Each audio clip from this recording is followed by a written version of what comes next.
Hello everyone, welcome to Sri Bala వంటలు.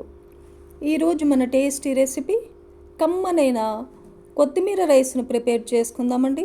10 నిమిషాల్లో కొత్తిమీర రైస్ని లంచ్ బాక్స్కి ప్రిపేర్ చేయొచ్చు. చాలా టేస్టీగా ఉంటుంది, చాలా హెల్దీ కూడా కదా. కర్రీతో కూడా అవసరమే ఉండదండి. ఇప్పుడైతే మనం లేట్ చేయకుండా ప్రాసెస్లోకి వెళ్ళిపోదాం. హెల్దీగా టేస్టీగా కొత్తిమీర రైస్ని ఎలా ప్రిపేర్ చేసుకోవాలి అనేది ప్రాసెస్లో చూసేద్దాం. నేను ఇక్కడ 1 గ్లాసు బియ్యానికి 2 గ్లాసుల వాటర్ వేసేసి రైస్ని పొడిగా వండేసి రెడీగా పెట్టేశానండి. ఉడికించుకున్న ఈ రైస్ని వేరొక ప్లేట్లో తీసుకొని పూర్తిగా చల్లారనివ్వాలి. అప్పుడే కొత్తిమీర రైస్ పొడిగా చాలా బాగుంటుందన్నమాట.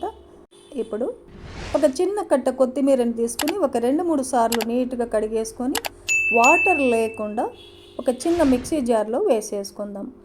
1 ఇంచి అల్లాన్ని పైన స్కిన్ తీసేసి చిన్న పీసెస్గా కట్ చేసి వేసుకోవాలి. ఒక 2-3 పచ్చిమిర్చిని కూడా వేసేసుకుందాం. ఒక 6-7 వెల్లుల్లిపాయల్ని పొట్టు తీసేసి వేసేసుకోవాలి.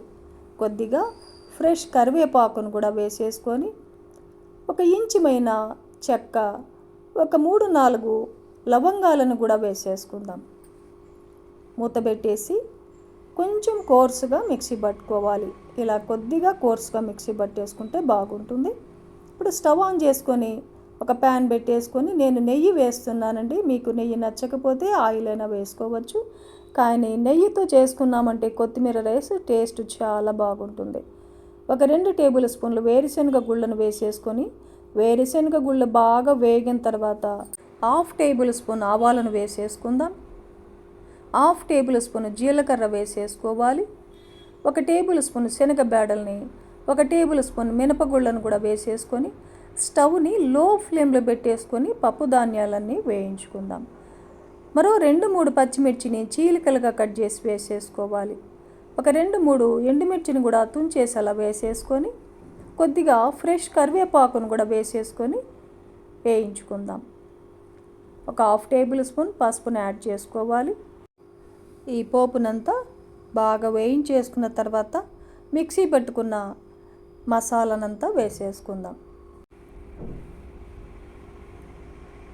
కొంచెం సాల్ట్ వేస్తున్నానండి. నేను రైస్ ఉడికించుకునేటప్పుడు సాల్ట్ వేసి రైస్ వండేసాను, అందుకే ఒక 1/2 టేబుల్ స్పూన్ సాల్ట్ వేసేసి ఈ మొత్తాన్ని లో ఫ్లేమ్లో ఒక 2 నిమిషాల పాటు బాగా వేయించుకోవాలి.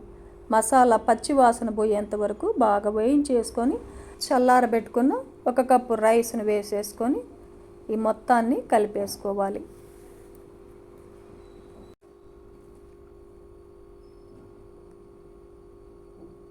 మంచి స్మెల్ వస్తుందండి. రైస్ కలుపుతూ ఉంటే కలర్ఫుల్గా ఎంత బాగుందో చూడండి. కొత్తిమీర రైస్ టేస్ట్ అయితే అద్భుతంగా ఉంటుంది. కమ్మనైన హెల్దీ అయిన కొత్తిమీర రైస్ మనకు రెడీ అయిపోయింది. సర్వింగ్ బౌల్లో తీసుకుందాం. చూశారు కదండి, కొత్తిమీర రైస్ 10 నిమిషాల్లో మనము ప్రిపేర్ చేసుకోవచ్చు. లంచ్ బాక్స్లోకి చాలా బాగుంటుంది. కర్రీ కూడా అవసరమే లేదు. ఈ ప్రాసెస్లో మీరు కూడా కొత్తిమీర రైస్ని ప్రిపేర్ చేసి హ్యాపీగా ఫ్యామిలీతో ఎంజాయ్ చేయండి. ఈ వీడియో నచ్చితే లైక్ చేయండి, షేర్ చేయండి, సబ్స్క్రైబ్ చేయండి. థ్యాంక్ యూ అండి. Thanks for watching.